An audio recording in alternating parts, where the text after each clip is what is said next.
Dr. Herman Croo, first elected as a parliamentarian in March 1968. He is the longest serving Belgian member of the parliament. He obtained his doctorate in law from ULB in 1961 and has served in many governments. I take this opportunity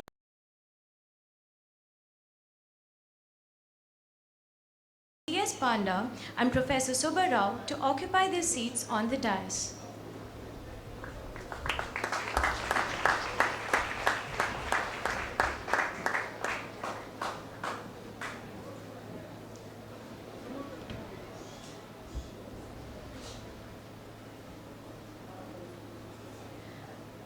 I now invite Professor Subbarao Sir, Dean FCMS, to welcome and introduce our guest.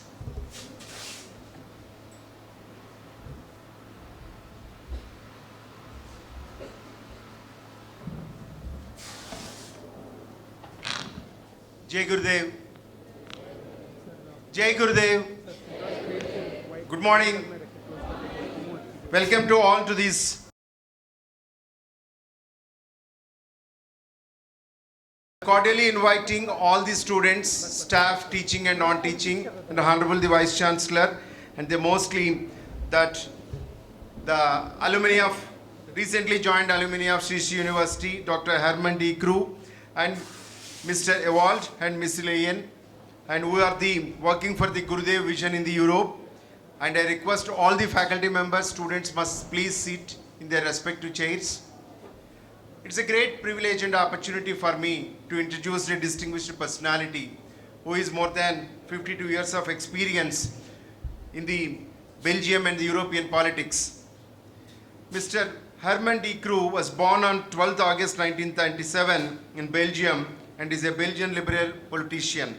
He is a member of the Open VLD, first elected in March 1968. He is the longest serving Belgium Member of Parliament. He is the father of Open VLD, Minister of Pensions and Deputy Prime Minister, Mr. Alexander Croo. He obtained a doctorate in law from the University of Brussels in 1961. With a Fulbright scholarship, he attended University of Chicago Law School from the year 1961 and 62. From 1999 until July 2007, Croo was the President of the Chamber of Representatives, the lower house of the country's federal parliament. He has served as a mayor of Brussels. Mr. Croo was the first elected as to the Chamber of Representatives in 1968. For the PVV-PLP, he has served in various governments as Minister of Transport and Foreign Trade, Minister of Transport, Postal Services, Telegraphy and Telephony, Minister of Education, and Minister of Postal Services, Telegraphy and Pensions. Herman Croo holds a PhD in law. He is a former professor of common law at the University of Brussels. 2 days back, I think on the 20th September, Sri Sri University honored with him honorary doctors, honoris causa, the delete, for his more than 52 years of service in the political life. He is the longest serving political leader in the entire European leader. He is the highly respected in that. Welcoming him with a great applause. Thank you for giving this opportunity to introduce the great intellectual. I am the very lucky to introduce such a great personality in my life. Thank you, one and all.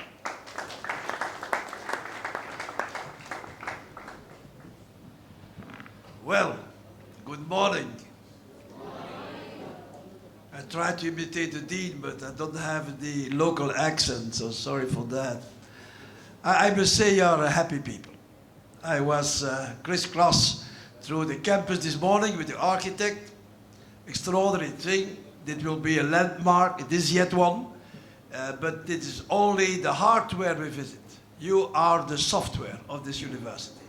So I greet the software of the Sri Sri University.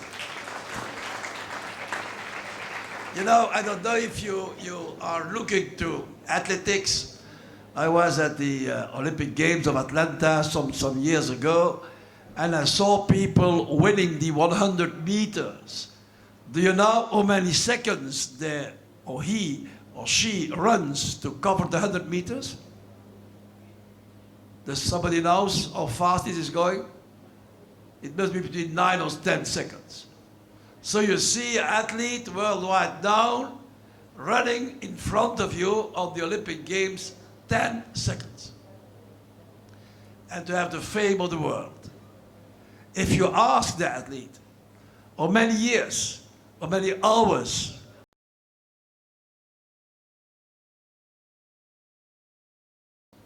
ten thousands of hours. So you see, to obtain one Olympic golden medal, you train 10 years, 15 years, so many hours a day. If you like to get strong, if you like to be important, to be influential in your life, the life of other people, you have to train. The first thing to do, if you like to be a leader, is to train. And perhaps you will win in 10 seconds, the fame, and perhaps other things too. So never forget, you cannot succeed in life if you don't train. And train in this university, self-discipline, it is trying to work, to have a kind of harmony in what you are doing, in what you are being, in what your family will be, but never forget, without training, there is no result. Without training, there is no first, second, or third place.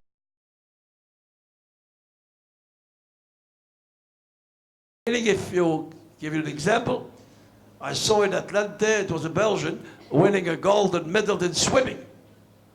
You swim, I think so, must be 100 meters too, I forget it, that must be 20 seconds, I suppose. So to obtain fame in the world, 20 seconds. But to obtain that, you are 7 hours a day.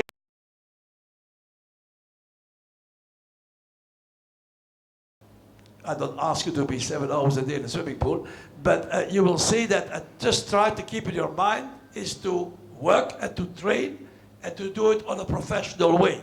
For that, you have the locations, you have the hardware of the university, you have the brilliant software of the teachers and the professors. Everything in this country is available to you, which means you are privileged. You are privileged by your family, by your character, by your choice. You must be, I don't know, 1 or 2% of the youth of India being in such a good institution as you are, so you deserve to serve the country.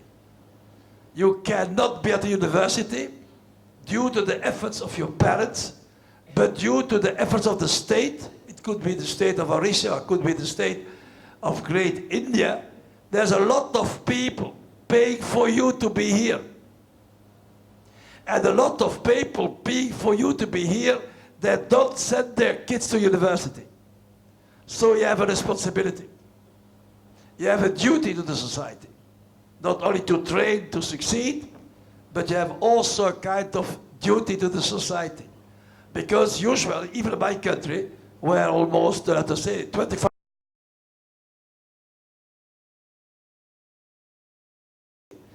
that university, which is free, is paid by 75% of the parents whose kids never go to university. So you have a responsibility.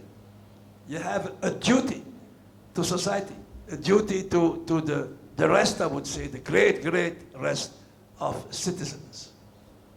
And then paid by the community, paid by the effort of your parents, paid by your own efforts, you are succeeding in life.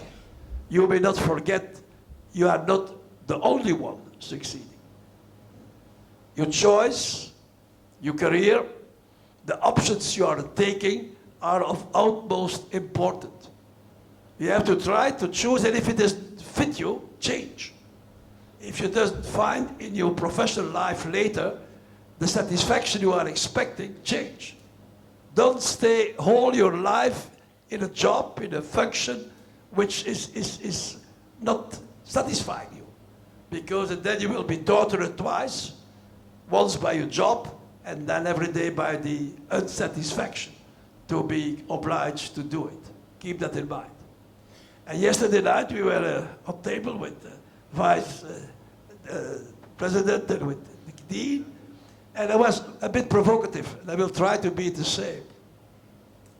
You know, India is a very great country. It's a world power, has an impact in any fields, economy, science, philosophy, teaching, tradition, history. You could mention thousands of items where you are excellent. They have also an excellent army, well-trained, good officers, good people, as strong as they have to be in the air, on the sea, on the land. And what happens? Nobody of you likes to go to the army. When they open the recruitment, the response is, I don't know, a couple per 100, 6 on 100 is responding favorably to make a career in the army. I don't be here to promote the army. I just take an example that a lot of things which would be useful to mankind, useful to the nation, useful to yourself, are not selected. On the other side, if the state is opening a position to recruit people to be civil servant, you are 10 times numerous the number of places which could be filled in. Why? Why are you not trying to test your capabilities, your future, your leadership in the army? And why are you so numerous to do it in the civil service? Army, in fact, is also a kind of civil service. I cannot believe you are tempted by civil service because of the stability.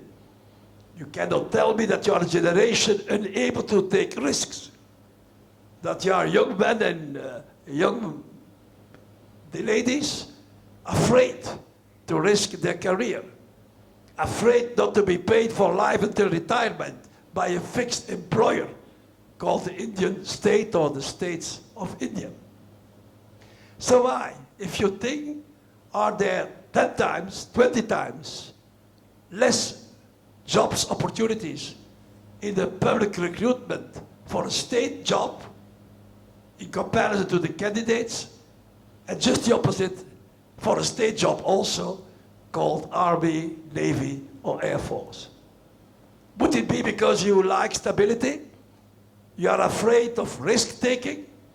Would you be happy to know 40 years in advance which will be your retirement, when and how much you will receive? Is that the thing most of you are dreaming of? Could be. But think that is not exactly what I mean, the academical youth, the new generations of India could do for their own country. And third, at a given moment, you will be founders of a family. You will be married. You will perhaps be married with an academician or with somebody who has done studies at university, as you as a lady or you as a man. And I think it's almost 50-50 now, the girls coming out of university, and 50-50 for the boys. My son wrote a book about the 21st century, the century of the women, in English, in Dutch, in French, and so on. He's a feminist, he's a great feminist, and he explained in his book something very complex, but to explain it very simple. When you go to university,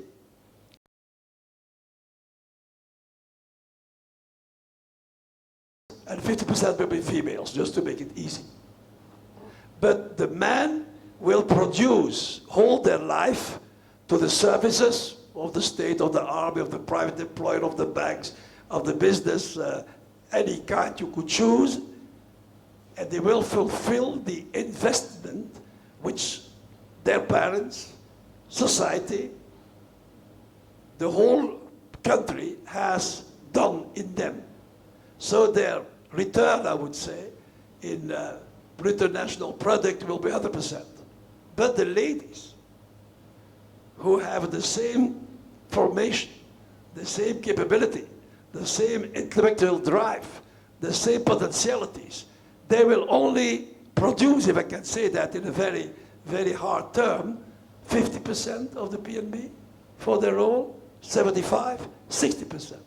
So one of the questions is, in the emancipation of women in the world, in the emancipation of women in India, do we have to think on the future, your future, to be able to, in a certain sense, in your favor, on your profit, to have a payback to society which has allowed you the privilege,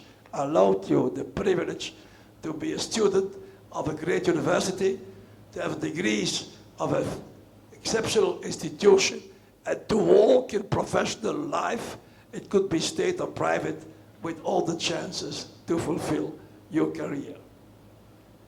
Keep those 4 things in mind. I'm not sure that you agree with me, but it's not the case. I just would like to pose a couple of those problems. And then what happens to you personally, what could happen to you personally. Most of you being here have a kind of favorable start block position. You wouldn't be on those chairs and seats if you have not a favorable start block position. So you start ahead the millions, the tens of millions, the hundreds of millions of your compatriots who don't have that possibility. Which means that you have to be very attentive to what you're going to do. To avoid laziness, to learn and to inform yourself during all your life, to seize opportunities, to be fair with other ones, to be generous, and if I could call that, to be pure, which means to avoid corruption, to avoid bribes, to decide for other reasons than the goodness of the cause and the importance of the decision to be taken. That is your own personal responsibility. Of course, nobody could say that it will succeed in life at the maximum. You need a point of hazard, you need chance, you need to have a good health, you need to have a good choice in your family, you need to have a good household, you need to be harmonious between leisure and work, between thinking and acting.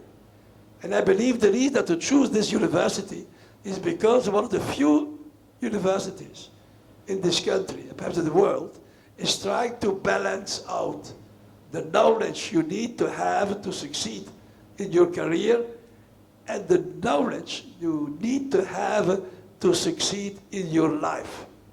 There is a difference. You can be very successful in your career.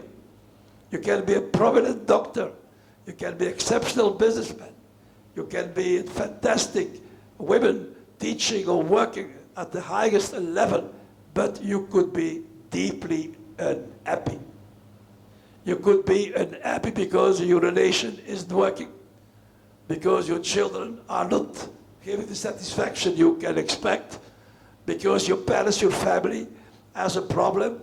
So you are looking for not only to be trained, to be taught, to know things, but also to know how life is going.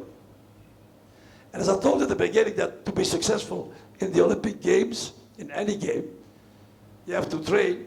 Don't forget that when you leave this place, where you will have studied, worked, you will have to study and to work hard later on. There is no privilege to the elite. Elite in a country is there to serve, not to be served. Elite in a country is there to serve, not to be served. If you forgot this elementary rule, I would say that you miss and your instruction and your teaching and a certain part, the philosophy, the happiness of your career. I'm very long elected in my parliament. As I told as a joke, I'm elected by the grandchildren of my first voters, which is a good thing for the grandchildren of my first voters. But it means service. Not to be served by the people, but to serve the people. And I can tell you that to succeed in life, it is a main principle. Be a servant of the other ones. Devote your knowledge, what you have learned, what you have known, what you've acquired in your practice. You can be a doctor, a lawyer, you can be an engineer, an architect. Never forget that what you do is a little piece of the history of your country. As a big line, is a little point on the line, and when that point is missing, the line is not what the line has to be. Very important, your state of mind, the way in which you are looking for a career and to succeed in that career. At the same time, be generous. Generous with your fellow competitors. Don't play tricks. Don't try to sabotage those who are competing with you. And for comparable posts, for a comparable, I would say, professional future, you will win much more by being helpful than by fighting. In life, people feel if you are a potential enemy for them or if you are a potential ally for them. And to be an ally is much more productive than to be an enemy. If an enemy is winning a battle, there will be losers on both sides. The winner is usually the party which have less losers than the defeated, who has had more losers. But if you have the empathy, the will to understanding, the will to help, you will see it gives you much more results for you.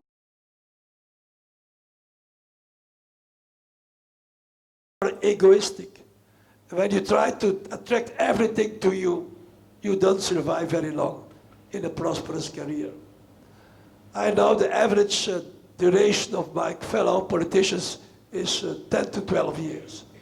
Not because they are not able, not because they are not devoted, not because they miss of intelligence, but they miss from time to time of devotion to their citizens, devotion to the cause they are defending, fairness to what they do, to do what they say, and to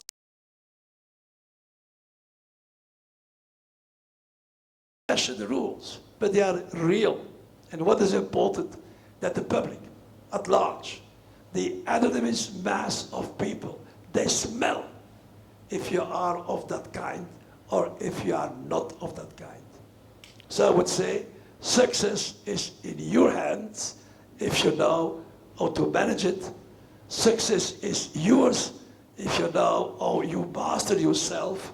Success is yours if you train, if you work. Be happy.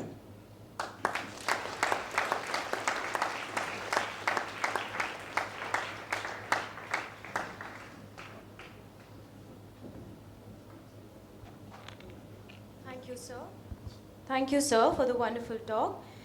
We have now a Q&A session. So any student who want to ask questions to sir, you may come forward and ask. So before the Q&A round, we will have the felicitation. I would like to invite Professor Ajay Singh, Vice Chancellor, Sri Sri University, to felicitate Dr. Herman Croo.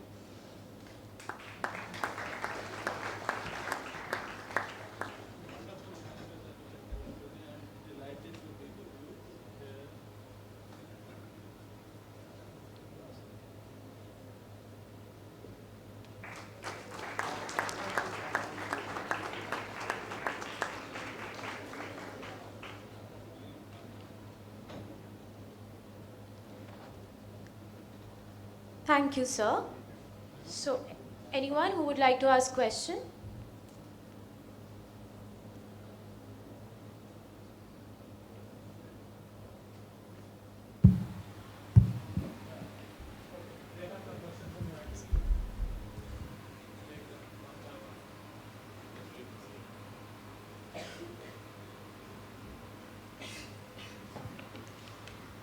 So we have a couple of questions. I'm listening. What advice you give someone going to lead a company or a business for the first time? First of all, to know what kind of business is contacting you. If you go to enter a building and you know at least some of the places of the building, or you suppose you know, you will feel at ease. to know the maximum of knowledge about the future employer, to be able to make observations when you are in dialogue with the future boss, I would say, and to like it. If you don't like oil, don't postulate for an oil company. If you don't like medicine, don't go to apply for a pharmaceutical company. You will be adverse to you in I would say, meaning, and people will feel it. It will come out. Try to do it. That is the achievement, the most important one, satisfaction of your could-be career. Nothing is more important.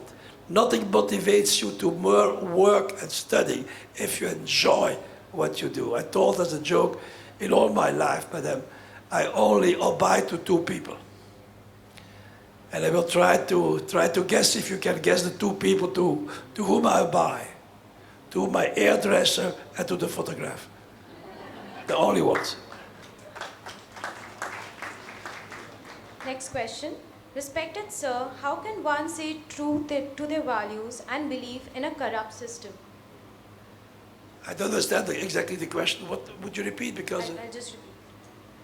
Respected sir, how can one stay true to their values and believe in a corrupt system? you can't. If you believe in true values, I'm very often in Africa, and I met in my life many corrupt regimes. Corrupt dictators, they are the only one who believe they will stay forever. More they believe in eternity for themselves, more they could abuse of the population. But there is no dictator who still is alive 120 years later.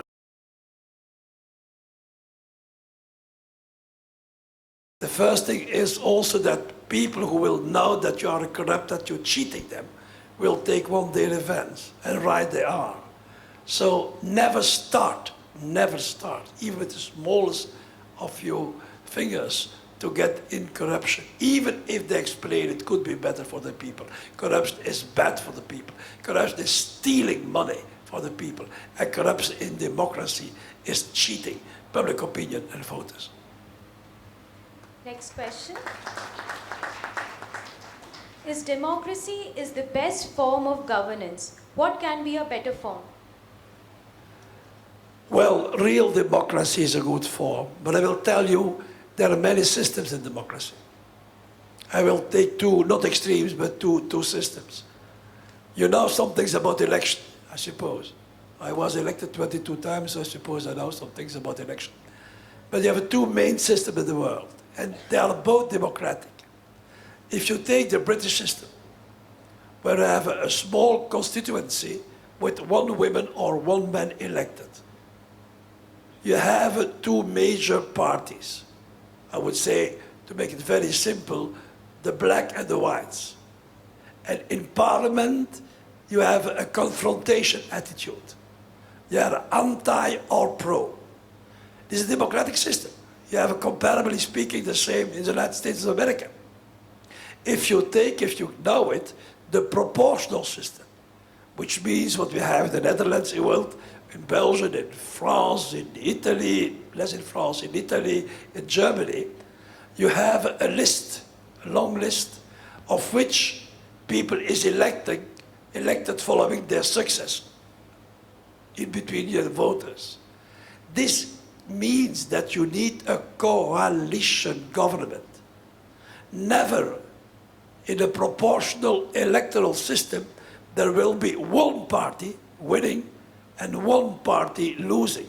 There will be many parties compelled, forced to enter in a coalition. If you enter in a coalition, we have to share your objectives with the objectives of somebody else. You are not putting, I will achieve the first 2 years all my objective, and the other party will achieve the third or fourth year later their objectives. It is a more balanced, a more compromise-needed system. And when you are in a coalition, it happens very often to me, and you are in government, you know that one day you could be in the opposition. and you try to be wise enough. And when you are in the opposition, you hope and you believe it will be true that one day you will go in government and you are not too stupid to make promises you could keep when you are in that government. So both systems, where the people can decide by choosing the people they elect, are different in their results. But they will have two other characteristics, or three one, to a real democracy. People must be able to choose, which means with a minimum of information, a minimum of education, not to choose on false prophecies, not to choose on the racist proposals, not to choose on extremist point of view. First condition. Second condition, the majority, I told it here 2 days ago, the majority of a parliament has not the right to do anything. Real democracy means that, of course, majority is ruling, but that the fundamental rights of the opposition are respected. The fundamental rights of a democratic opposition has to be respected. And finally, even it can shock a little bit, democracy is also fulfilled if there is a certain rotation of power. The Revolutionary Party in Mexico stayed, I think, 67 years in power. You are not going to tell me that the Revolution Party in Mexico is a very prominent example of democratic solution. So democracy, yes, but the kind of presuppositions.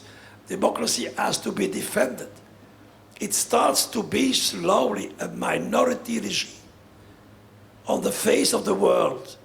There are more people, don't speak about China, are more people living, not Russia, more people living under a non-democratic system than people living under a democratic system.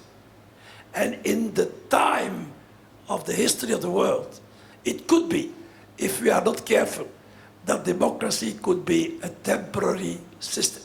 So it is to you to defend the system which, I would say, forbids excesses, preaches tolerance, and above all, is really, really serving liberty.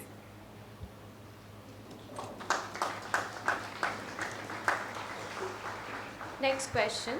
In order to be a successful global leader in Parliament, which skills are important? Well, no, you can only judge it to the results. Very often people ask me, would you write some paper for me? How did you succeed in staying as long? I used to say, it's very easy. You have to be re-elected. It's not complicated. They don't ask you to white, black, yellow, or red. They don't ask you are clever or stupid. You just need to go before the electors. And election in my country is compulsory, which means 90% of the people has to vote. So it is not a minority you could motivate to vote or not to vote. You have to be re-elected, which means that people has to see you. Democracy must be seen, not only practice must be seen as justice, must be seen also. You have to be present. You have to be able to listen. You know, we have a 1 mouth and 2 ears, which means you have to listen twice more than we speak. Keep that in mind if you are in a job. And you have to be trusted. And I can tell you, you know, a dog is smelting his master. People is smelting if you are correct, right or not. They feel it. And if they feel it, normally they try to keep you. Next question, sir. What are your views on the downfall of liberals in India? In India. I'm not a specialist of liberals in India, but I remember the first time I came to India was for so-called School of Freedom. School of Freedom was a seminar worldwide organized by young liberals, and it was in Bangalore in '65, a long time ago.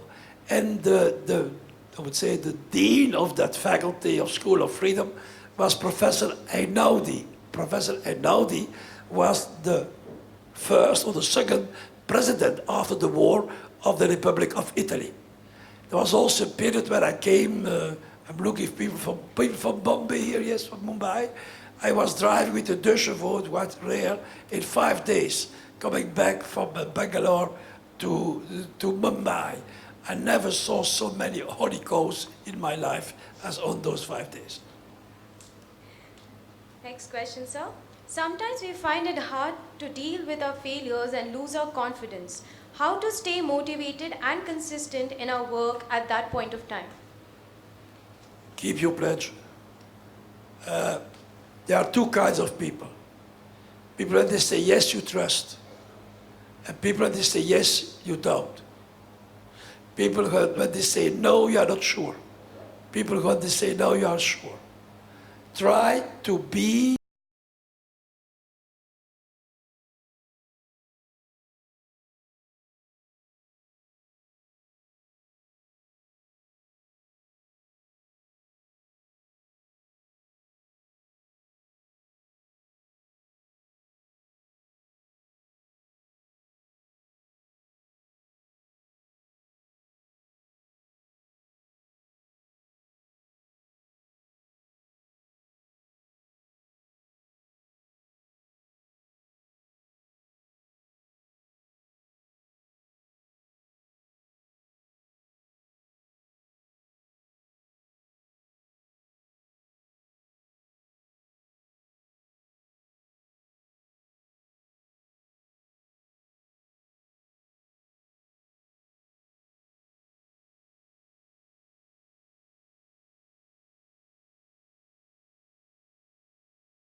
means you have to work very much, you know. You cannot do 3 jobs in the same time of 1 job. You need 3 times more. But it gives you the fundamental independence, the so-called financial independence. I had problems with my party. When I came in Parliament 3 years after my election, I was provoking the demission of 1/3 of the government for a scandal in public buildings. So people was very angry on me. And they say to me, one of the very prominent members of parliament, my dear Herman, you have succeeded in beating the government after 3 years in parliament. But be careful. We will look at you the rest of your days, of your hours, to catch you one day. That's a good thing. So if you know that they try to catch you, you avoid to be catched, there's no reason.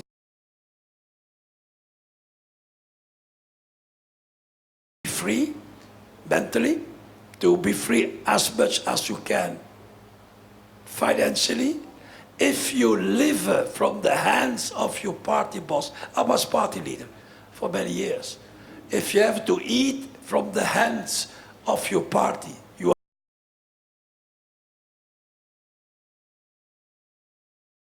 of your voters, because they are your masters. So to be in politics, it was an ambition of generosity. You live only once, and you can choose. You can try to be very, very rich, and I can advise you a lot of things to spend. You can have your own planes, you can have your own horse, stallion. You could have 25 mistresses. You can go to spend most of your time in sunny islands in the Pacific. You can do what you wish when you are rich. Many ways to spend your fortune. But one thing you couldn't spend is your conscience. And if you can work in politics free,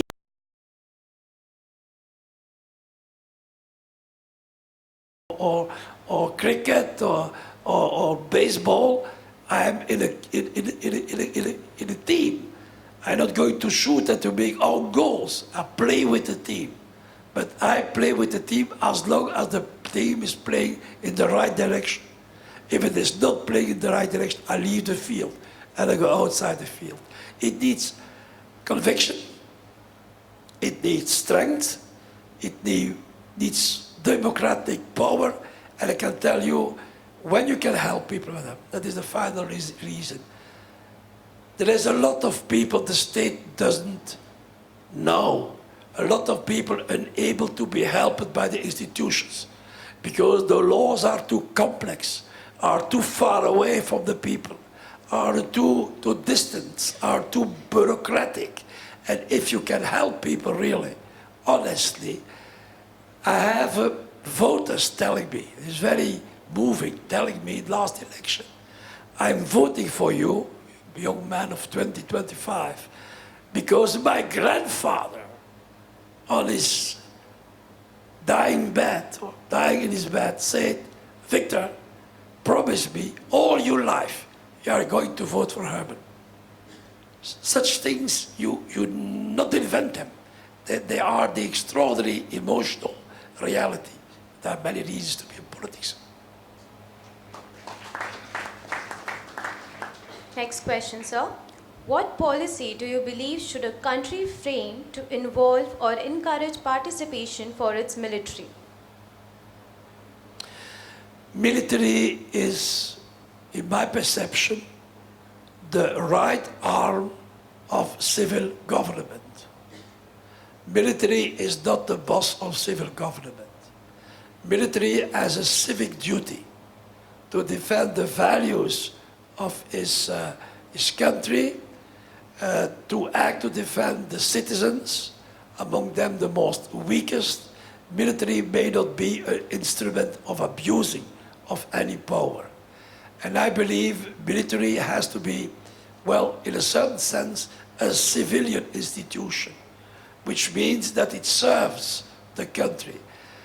Okay, situations can be very difficult in this part of the world when you have a China slowly encircling certain number of countries of Asia, where you are still suffering of partition for 1947 in your own huge subcontinent.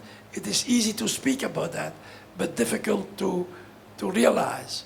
But the day that military leaders are replacing in their own logic civil leaders, then you speak about something else than about a democratic society. Next question, sir.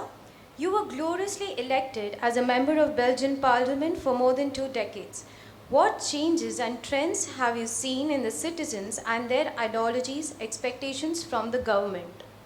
Well, I would enjoy to be only 2 decades. It would give my 30 years less in age, so thank you. It was 5 decades.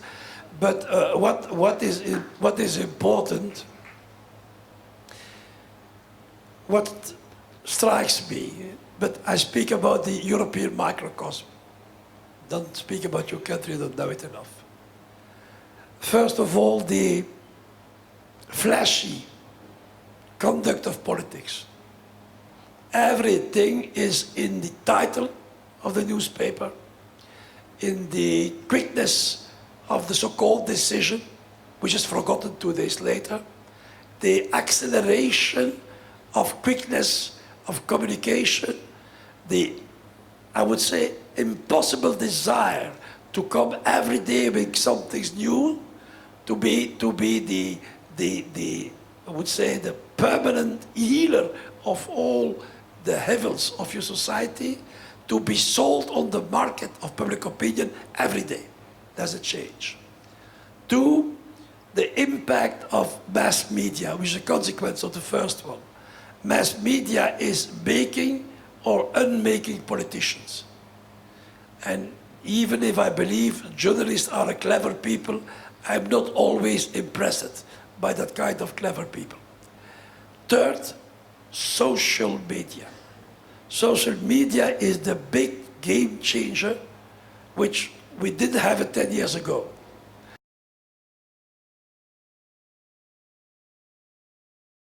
One figure, your world opinion. and your reaction to the government, and your reaction to Article 370, and your reaction to anything you can invite, your reaction to the Ram temple, all the things, you can express it. And you believe, and I will be very hard, you believe that you have something to say. That is false. It is a false system to believe by your own intervention, one of the 300 million, I don't know, 500 million, reacting on social media. I will tell you a small story. I like dogs, I like horses, I like animals. And I had a very new small dog, a border collie, from Australian race. And in my house, not to lose my animals, 30 meters from the street is a small electrical wire under the ground with a small belly on the dog. So after a couple of weeks, they learn not to go through this, they don't know electrical reaction, it makes noise. And one day, Sunday morning, my little dog, Nandu, was lost. I called my son and say, Alexander, go on the right, I go to the left, and we're going to ask to the neighbors, did you see my dog? Sunday morning. Nobody saw my dog. One of the farmers not far from me said, Herman, why do you not put his picture on the Facebook and ask the neighbors if they saw your dog and that they bring them back? I put, the picture was much better as mine, the picture of my dog with me, I had the honor to be with my dog on the picture. We had 264,000 reactions on the same day. My dog came back alone. So I tell you the impact of one party, extremist party in my country, has progressed in election just to I would say, to target the people from 18 years, 19 years, 20, 21, which means new electors. We vote every 5 years, and you can vote from the age of 18. So 5 years didn't vote the time before. They have a really social massified, if I can say, those a generation. We didn't see it, and they were successful. But don't forget, mass media is quick to come, is quick to impact, but is also very quick to go, and does not bring solutions.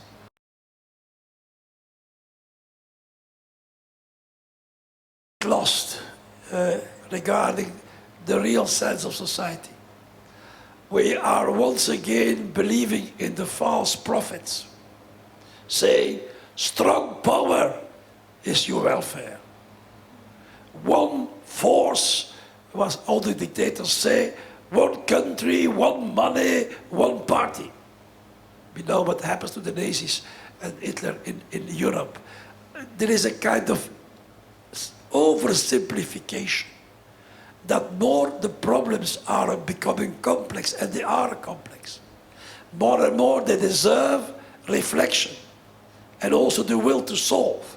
More and more people believe or has made believe that they are miracle donors, people who can solve the things with one finger clip.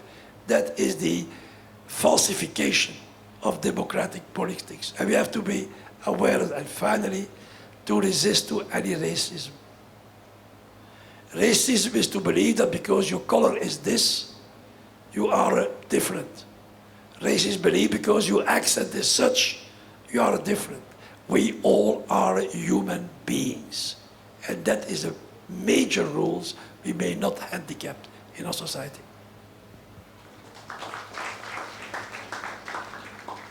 Next question, sir.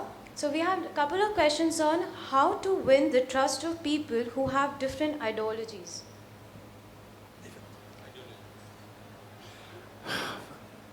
Well, they have to see.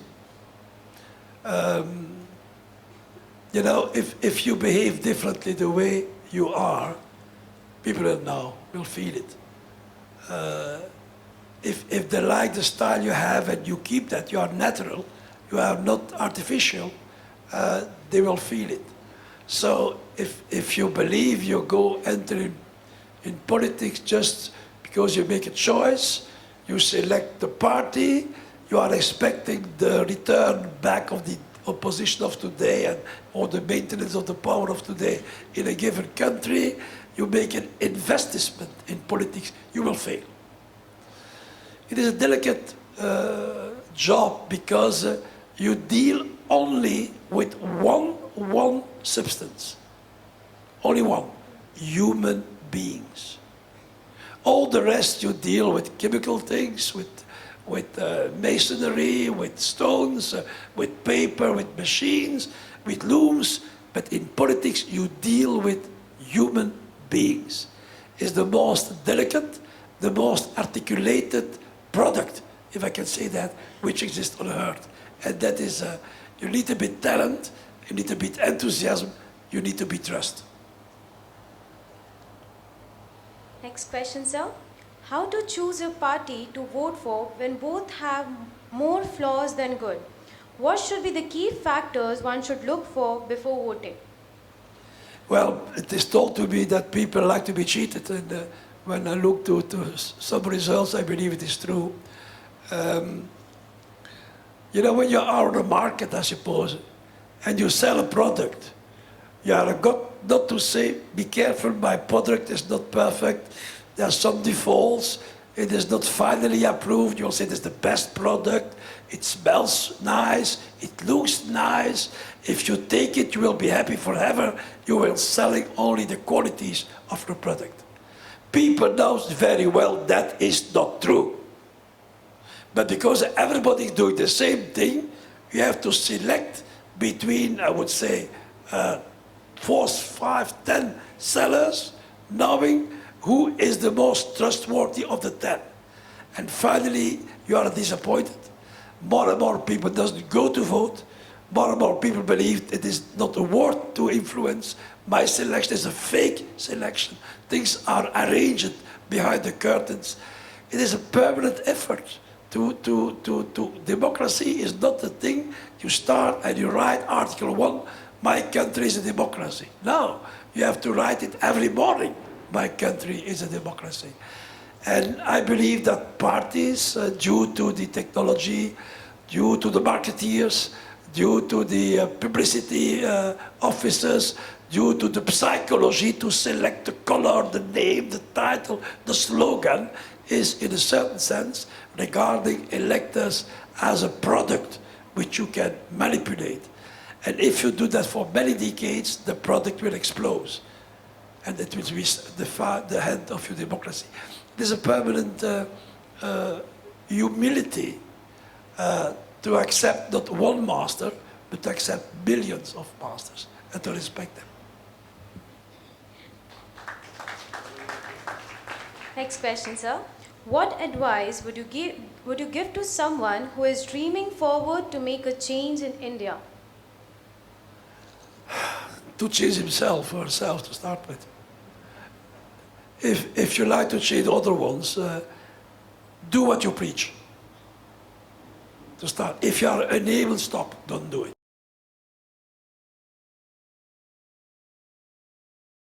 To influence the local politics, to influence the cities, to influence the state or the region, government, to be active in the youth organization, the female organization, in the social organization. This room has many doors and many windows. Well, political party has many doors and many windows. You can enter, and then you build trust. And if you are a good, you will be remarked. If you are a bad, you will be neglected. So, but in that process, stay yourself. Don't change. Don't be a piece of plasticine, you know, this kind of, our kids are playing with, that you can make a circle, you can make a ball, you can make a triangle, you can make everything. Citizens are not plasticine, are not manipulatable at ease. So there are many ways, and I always advise youngsters to go in municipal politics, to start to feel if it fits them or if it didn't fit them, if they go higher up, to know that I will say some things you will not be shocked. if you were poor before politics and you are rich after politics, you are a crook. So that was the last question, sir. Thank you so much. I would now like to invite Professor B.R. Sharma to give the concluding remarks.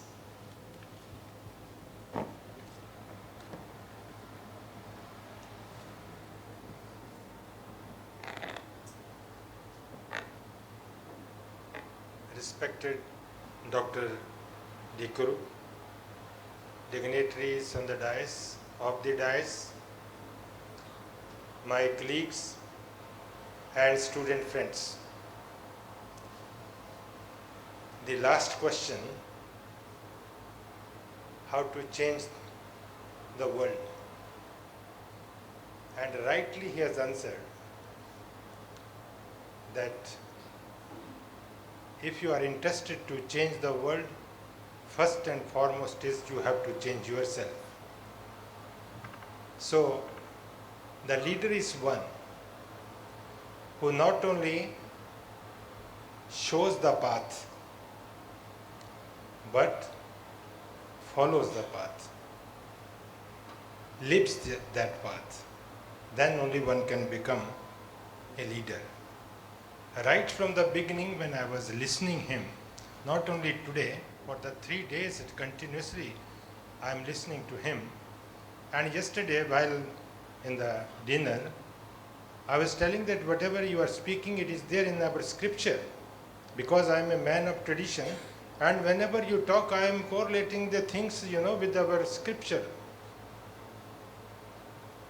So when he says the training, and that training should not be that which you do not like. First and foremost is recognize your own abilities, recognize your own temperament, and after recognizing this, you have to set your goals, your directives. And if you set your directives accordingly, that training will be fruitful and you will become whatever you want to become.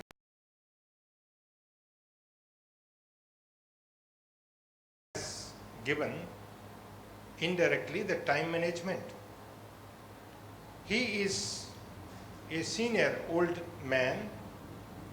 It is not by age. He is old by knowledge. So when he has done so many things. There are many examples in the world that we all are having 24 hours at our disposal.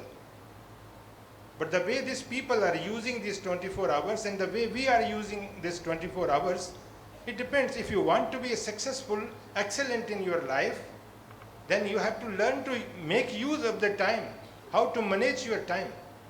This is the most important part.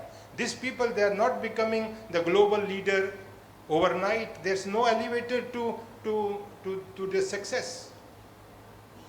So therefore, there are few things. He has many things he has enumerated. Time management as well as timely decision you have to take. Let me give you one example. I am not much convinced with the Western management formulas.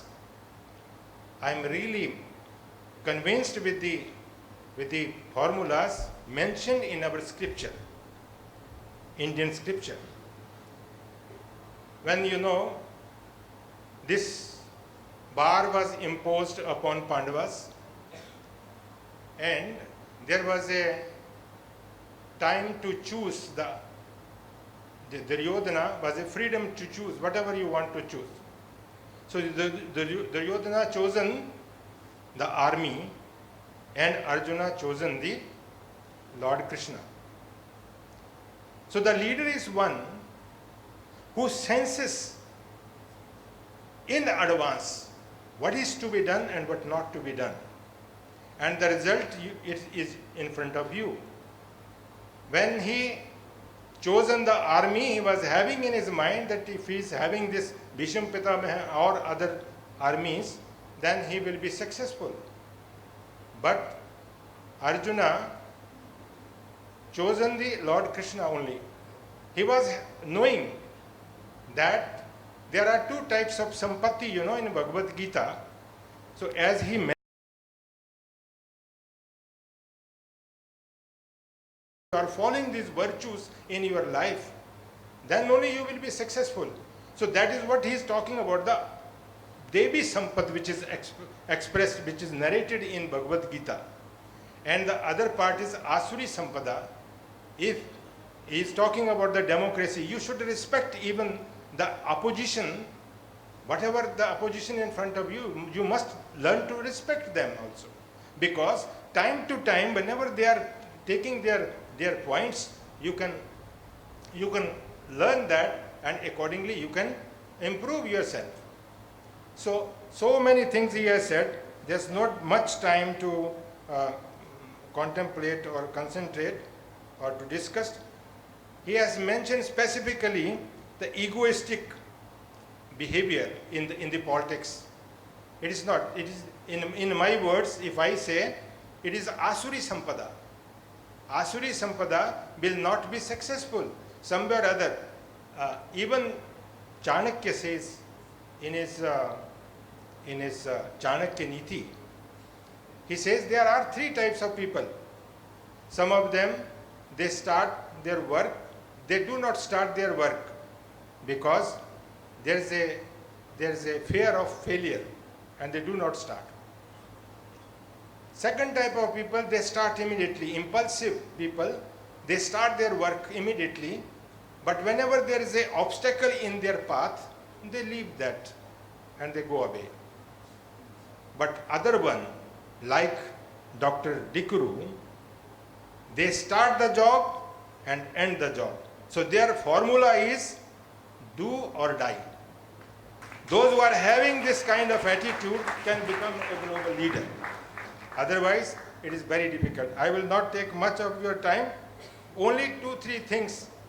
If you are really interested to become a good manager, manager does not mean only the management department. Every one of us is a manager. We have to manage our house, we have to manage ourselves, we have to manage everything, in day-to-day life also. So if you are interested to become a good manager, please go through Bhagavad Gita, learn this Bhagavad Gita under the proper guidance, and this will give you all methods to become an excellent leader. With these words, thank you very much.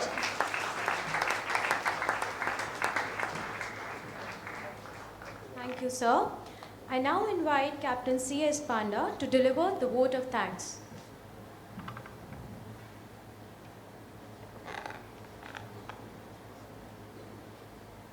Dr. Herman, ladies and gentlemen, good morning to all of you. For almost last 1 hour, we have heard from one of our oldest alumni of this university, who has been elected 22 times to the Belgian Parliament and having the longest serving member of the Parliament so far. We are honored to have him here to be the part of this university.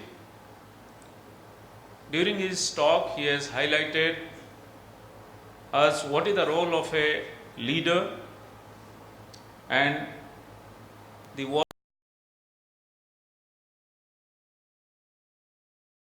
training, how it is important in life. He spoke about the responsibility of youth towards society, choosing the career as per your satisfaction. Further, he has encouraged the role of youth to join in the defense forces, learn discipline and serve the country. As a youth, you should learn to pay back to the society and how the corruption and what is your role to stop the corruption in the society. He has also spoken about the role of youth to serve the country, and many more he has spoke, and I am sure that the knowledge we have acquired from his talk will help us to develop the leadership qualities, and at the same time will help us to choose our leader. On behalf of full team of students and students of SSU, I convey our sincere thanks to Dr. Herman Croo, who has taken pain to visit from Belgium to Qatar and to be part of us today. His visit was made possible due to sincere effort of two persons, Mr. Ewald and Miss Lillian. I request all of you to give a standing ovation to Dr. Herman Croo and his team.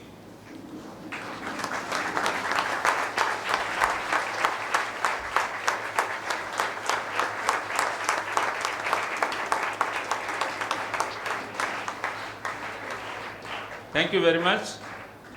The global lecture series would not have been possible without the support of the event team, photography team, hospitality team, transport team, security team, office of the director of operation, executive register, and our faculty members.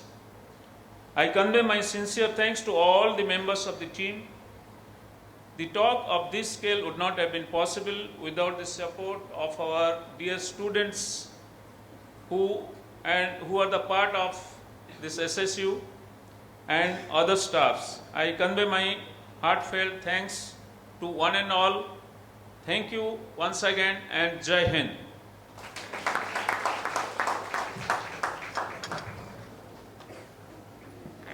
I take this opportunity to thank everyone for the gracious presence and overwhelming participation. Thank you.